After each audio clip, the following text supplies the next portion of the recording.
Hello दोस्तों, नमस्कार। मैं हूं नवीन ग्याला और आप सभी का स्वागत है आपके अपने यूट्यूब चैनल IQ भारता में। दोस्तों, आज हम मैथ के कुछ मोस्ट इंपॉर्टेंट क्वेश्चन करेंगे, यानी जो क्वेश्चन प्रीवियस ईयर एग्जाम में पूछे गए थे, जैसे SSC CGL। तो इन क्वेश्चनों को आज हम सॉल्व करेंगे। चलिए इन क्वेश्चनों को हम सॉल्व करते हैं। सबसे पहले देखो यार, यहाँ पर मैंने कुछ क्वेश्चन लिखे हैं जो प्रीवियस ईयर एग्जाम में पूछे गए थे। ये SCF और LCM से संबंधित क्वेश्चन है, तो इनको कैसे सॉल्व करेंगे समझने की कोशिश करो। पहले ना मैं आपको एक चीज़ बता देता हूँ, ध्यान देना। यहाँ पर आपने एक फॉर्मूला याद रखना है, दो संख्याओं का गुणनफल इक्वल टू, दो संख्याओं का गुणनफल इक्वल टू उन संख्याओं का मौशो गुणा लॉसो, राइट। तो यहां पर लिख सकते हो आप SCF इंटू LCM। समझ में आई मेरी बात। अब ये दो संख्याओं का गुणनफल, ये दो संख्या तो होंगे, कोई ना कोई दो संख्या तो है ना। तो एक संख्या को हम A से लिख लेते हैं, दूसरी संख्या को किससे लिख लेते हैं, B से। तो A इंटू B लिख सकते हो इसको। समझ रहे हो मेरी बात को। इक्वल टू आपका आ जाएगा इधर SCF इंटू LCM। सिंपल सी बात है, आप ये फॉर्मूला याद रख सकते हो। बात समझ में आ गई होगी ये वाली। तो यार कैसे करना है देखो। अब क्वेश्चन नंबर पहला क्या है, दो संख्याओं का मौसा व लौसा क्रमशः 16 और कितना है, 192 है, राइट। यदि दोनों में से एक संख्या 48 है तो दूसरी संख्या ज्ञात कीजिए कह रहे हैं। सिंपल सा क्वेश्चन है यार। आपको ये फॉर्मूला बशर्ते क्या होना चाहिए, याद होना चाहिए। बात समझ में आ गई। हाँ, तो आपने ऐसे A इंटू बी करके भी याद रख सकते हो, या दो संख्या का गुणनफल equal to SCF into LCM, या A into B equal to SCF into LCM से याद रख लो। अब यार यहाँ पर ध्यान दें, दो संख्याओं का मौसा और लौसो। क्वेश्चन नंबर 1 का सॉल्यूशन कैसे करेंगे, देखो ध्यान देना। दो संख्याओं का मौसा व लौसो, यानी आपको क्या दे रखा है, मौसा दे रखा है। मौसा कितना दे रखा है आपका 16, और लौसा कितना दे रखा है, दो संख्याओं का लौसा कितना दे रखा है आपका 192, ठीक है। अब उनमें से एक संख्या, भाई ए ले लेते हैं हम। एक संख्या कितनी दे रखी है, A हमारी कितनी दे रखी है, 48। यानी दूसरी संख्या यानी B आपने क्या करना है, ज्ञात करना है, यानी फाइंड करना है, ठीक है। अब आप यही फॉर्मूला क्या कर देंगे, अप्लाई कर देंगे। बात समझ में आ रही ना आप लोगों को। तो आप यही फॉर्मूला अप्लाई कर देंगे। यहां पर लिखेंगे A into B equal to SCF into LCM, right. अब देखो A की जगह तो आपका 48 आ जाएगा, B को एज इट इज लिखो, इक्वल टू SCF की जगह हो जाएगा आपका, SCF मतलब मौसा होता है, मैं पहले बता दे रहा हूं आपको, ठीक है। तो SCF की जगह आपका 16 आ जाएगा, LCM मतलब लॉसो कितना हो जाएगा, 192, ठीक है। अब इसको कहाँ भेजो, इसके अपॉन में भेजो, मल्टीप्लाई में नहीं है B के साथ। तो B इक्वल टू 16 गुणा 192 अपॉन 48, 16 48 हो जाएगा। तो अब 3 से अगर 192 को क्या करोगे, डिवाइड करोगे तो कितने जा कटेगा, 3 6 जा 18, और यहाँ पर कितना हो जाएगा, 3 4 जा 12 होता है। B आपका कितना आ जाएगा, 64। यानी जो दूसरी संख्या आपकी कितनी आ जाएगी, 64 आ जाएगी। बात समझ में आ गई। ऐसे तो करना है यार, बहुत आसान है। अब देखो क्वेश्चन नंबर दूसरा कैसे सॉल्व करेंगे। आपको समझ में आ रहा नहीं आ रहा, आ रहा होगा ना समझ में। बहुत आसान है। B आपका कितना निकल गया, 64। दूसरा क्वेश्चन क्या कह रहा है देखो, दो संख्याओं का लौसो 48 है। दो संख्या यानी A और B की बात कर रहा है, उनका लौसो कितना है, 48 है, 48 है। यदि वे संख्याएं 2:3 के अनुपात में है तो उनका योग कितना होगा। योग मतलब A और B का योग तो पूछ रहा है ये। इन दो संख्याओं को हमने यहाँ पर क्या लिया है, A और B। ये फॉर्मूला है ना, दो संख्याओं का गुणनफल।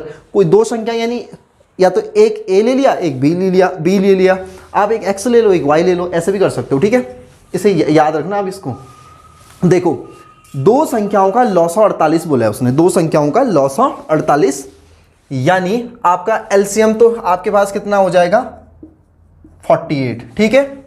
यदि वे संख्या 2:3 यानी A लेट माना भी लिख सकते हो, ठीक है, माना। अब हिंदी में ऐसे लिखोगे, कितना हो जाएगा 2x, और B कितना हो जाएगा आपका 3x। बात समझ में आ रही है आप लोगों को, ठीक। अगर ना दोस्तों मैं इन दोनों का क्या निकालूंगा, SCF निकालूंगा, कितना हो जाएगा SCF बताओ तो। इसमें से दोनों में क्या कॉमन है, x। तो SCF मेरा क्या हो जाएगा, x हो जाएगा। बात समझ में आ गई। अरे कॉमन देखेंगे ना भाई, यहाँ पर कॉमन, तो कॉमन क्या है, दोनों में x, ठीक है, हमने माना है। तो रेशियो में तो ऐसे तो लिखोगे, ये देखो रेशियो में है ना, ये 2:3 में है। तो क्या लिखा, A equal to 2x, B equal to 3x। अब देखो दोनों में कॉमन क्या है, x है। तो SCF कितना हो जाएगा, x। दोनों का LCM तो 48 है, दे ही रखा है इसने। तो उनका योग मतलब A और B का योग निकालना है। अब यार क्या करोगे, सिंपल सी बात है, आप इस फॉर्मूले में रखोगे। बात समझ में आ रही होगी, बहुत आसान है यार। तो यहाँ पर लिखोगे वही a into V, A into B की जगह क्या हो जाएगा 2x इंटू 3x, भाई साहब इसमें ही रख रहा हूँ, ठीक है, इक्वल टू HCF की जगह क्या लिखूंगा x, और देखो LCM की जगह क्या लिख लूंगा मैं, जो दे रखा है 48, ठीक है। अब यहाँ पर मेरी बात समझना, क्या हो जाएगा 3 2 जा 6 और x इंटू एक्स स्क्वायर हो जाएगा इक्वल टू x इंटू 48। देखो इस x से एक x कट जाए, x स्क्वायर मतलब ये देखो x स्क्वायर का मतलब होता है 2x, x इंटू एक्स ये होता है, ठीक है। हर बात को मैं आपको समझाऊंगा जीरो लेवल से, ठीक है। अब देखो यहाँ पर क्या बच गया 6x इक्वल टू 48। अब देखो 6 कहाँ भेजो 48 के अपॉन में, तो कट जाएगा तो कितना आ जाएगा आपका 8, तो x इक्वल टू कितना आ जाएगा आपका 8 आया, ठीक है। अभी नहीं आया है, अभी तो खाली x की वैल्यू आई है। अब देखो इधर निकाल सकते हो, कितना आ जाएगा 2 इंटू 8, देखो 2 के साथ x मल्टीप्लाई में 2 इंटू 8 कितना होता है 16, ऐसे यहाँ पर 3 इंटू 8 8 या 24, जोड़ दो यार इन दोनों को। आपने निकालना क्या है, आपने निकाला उनका योग, यानी a प्लस बी। a कितना आ गया आपका 16, b कितना आ गया आपका 24। अरे भाई a आपका 16 आ गया, b आपका कितना आ गया 24 आ गया। इससे कंफ्यूज मत होना, ठीक है। a कितना आ गया आपका 16 आ जाएगा, b कितना आ गया 24 आ गया। अब यहाँ पर दो संख्याओं का योग यानी a प्लस बी निकालना था ना, ठीक है। तो 16 प्लस 24 कितना हो जाएगा ये आपका 40, कितना आ जाएगा 40, बस निकल गया। ऐसा तो निकालना है। आई होप ये बात आपको समझ में आ गई होगी, इसको नोट करो जल्दी से। देखो अगला क्वेश्चन, देखो क्वेश्चन नंबर 3 क्या है इसमें, दो संख्याओं का लघुत्तम समावर्त कितना दे रखा है आपका 4284 है, उनका महत्तम समावर्तक कितना दे रखा है 34। यदि उनमें से एक संख्या 204 है तो दूसरी संख्या ज्ञात करनी है आपने, ठीक है। तो यार बहुत सिंपल सा क्वेश्चन है, समझने की कोशिश करना। ये लघुत्तम समापवर्त है, इसका मतलब क्या होता है, देखो इसका मतलब समझो। इसका मतलब होता है आपका एलसीएम यानी लॉसो, यानी एलसीएम मतलब लॉसो, ठीक है, समझ गए होंगे। ये एलसीएम कितना दे रखा है आपका 4284, ठीक है। महत्तम समावर्तक, महत्तम समापवर्तक मौसो, जिसे हम कहते हैं एचसीएफ, कितना दे रखा है 34। एचसीएफ दे रखा है भाई साहब आपका यहाँ पर 34, राइट। और फिर उनमें से एक संख्या मतलब ए कितनी दे रखी है आपकी 204, तो आपने क्या फाइंड करना है बी, यार बी फाइंड करना है। बी मतलब दूसरी संख्या, समझ में आ गई होगी बात। और जो ये क्वेश्चन है ना एसएससी सीजीएल 2010 में पूछा गया क्वेश्चन है। अब यार आपने किस में रखना है, इसी फॉर्मूले में तो रखना है, इसी फॉर्मूले में रखना है यार। अब देखो ए की जगह तो सेम 204 होगा, 204 गुणा बी ऐसे ही लिखो इक्वल टू एचसीएफ की जगह 34 जिसे हम 34 कहते हैं, और एलसीएम की जगह क्या हो जाएगा 4284। ये मल्टीप्लाई में तो कहाँ भेजोगे इसको, अपॉन में 34 गुणा 4284 अपॉन 204। हाँ 17 से कट रहा है ये, 17 दूना 34, 70 एकम 17 बचा 3, 70 दूना 34, ये भी कट रही है, ठीक है।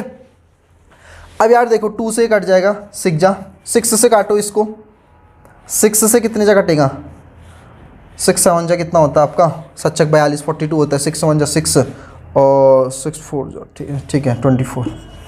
तो b इक्वल टू कितना हो जाएगा आपका 714। दूसरी संख्या कितनी आ गई आपकी 714 आ गई, ठीक है। अब यार क्या बोला है, ये बात समझ में आ गई होगी ना आप लोगों को, समझ में आ रहा है, बहुत आसान है, इसी में तो रखना है। सबसे पहले दो संख्याओं का मौसो 7 है, तब निम्न में से कौन सी संख्या लौसो हो सकती कह रहे हैं ना। अब निम्न में से कौन सी संख्या मतलब यहाँ पर ऑप्शन दे रखे हैं, 4 ऑप्शन दे रखे हैं, इनमें से मतलब कौन सी संख्या लौसो हो सकती कह रहे हैं। तो ये जो क्वेश्चन है एसएससी सीजीएल 2008 में पूछा गया क्वेश्चन है। देखो सिंपल सी बात है, जिस भी संख्या में जिस भी ऑप्शन में, ठीक है, 7 का भाग जा रहा है वही लौसो होगा। देखो 7 8 56। तो यार क्वेश्चन नंबर जो चौथा है हमारा, इसका जो सॉल्यूशन होगा आपका क्या हो जाएगा, देखो आंसर सी होगा, नहीं होगा सी होगा ना, आंसर होगा ना। तो 7 का भाग जा रहा है भाई इसमें, तो आप समझ गए होंगे। ये तो बहुत आसान है, दो संख्याओं का मौसो 7 है, निम्न में से कौन सी संख्या उनका लौसो हो सकती है, यानी आपका 56 जो है क्या होगा लौसो होगा, ठीक है। अगला देखो, दो पूर्ण संख्याओं का गुणनफल 1500 है। दो पूर्ण संख्या, समझने की कोशिश करना क्वेश्चन को, और उनका महत्तम समापवर्तक 10 है, तब उनका लघुत्तम समापवर्तक क्या होगा। ये आरआरबी कलर का 2008 में पूछा गया क्वेश्चन है। महत्तम समापवर्तक 10 है बोला, यानी एचसीएफ 10 है, आपने फाइंड क्या करना है लघुत्तम समापवर्तक यानी एलसीएम, राइट। ये आपने क्या करना है फाइंड करना है। ये तो पता ही ना आपको, ये वाला फॉर्मूला अब भी बता रखा थोड़ी देर में मैंने। तो यार सबसे पहले क्या करना है, सुनो बात सुनो, दो पूर्ण संख्या मतलब ए और बी की बात कर रहे हैं। क्वेश्चन नंबर कौन सा है हमारा, ये 5वां ना। देखो ये समझने की कोशिश करना, दो पूर्ण संख्या ए और बी यानी ए इंटू बी कितना दे रखा है आपका 1500। अरे दो पूर्ण संख्या का गुणनफल कह रहा है तो ए, दो पूर्ण संख्या ए और बी है ना, ए इंटू बी इक्वल टू क्या लिखूंगा मैं 1500। महत्तम समापवर्तक यानी एचसीएफ, एचसीएफ कितना है आपका 10। तो आपने क्या फाइंड करना है, वो देखो एलसीएम यानी लघुत्तम समापवर्त्य, ये फाइंड करना है। किस में रखोगे, इस फॉर्मूले में रख दो भाई, ठीक है, बहुत आसान सा है। तो क्या हो जाएगा आपका ए इंटू बी इक्वल टू आपका होता है एचसीएफ इंटू एलसीएम। ए इंटू बी तो आपका 1500 है पहले से, और एचसीएफ की जगह आपका 10 हो जाएगा इंटू एलसीएम। देखो ये अपॉन में भेजोगे तो इस जीरो से ये जीरो कट जाएगा, तो हमारा जो एलसीएम कितना आ जाएगा 150 आ जाएगा। कितना आ जाएगा 150 आ जाएगा। आई होप ये बात आपको ज़रूर समझ में आई होगी। इसी प्रकार के इंटरेस्टिंग वीडियो देखने के लिए हमारे चैनल को ज़रूर सब्सक्राइब करना, वीडियो को लाइक शेयर करना, अपने दोस्तों से भी करवाना। और दोस्तों आपसे मुलाकात होगी अगली नई वीडियो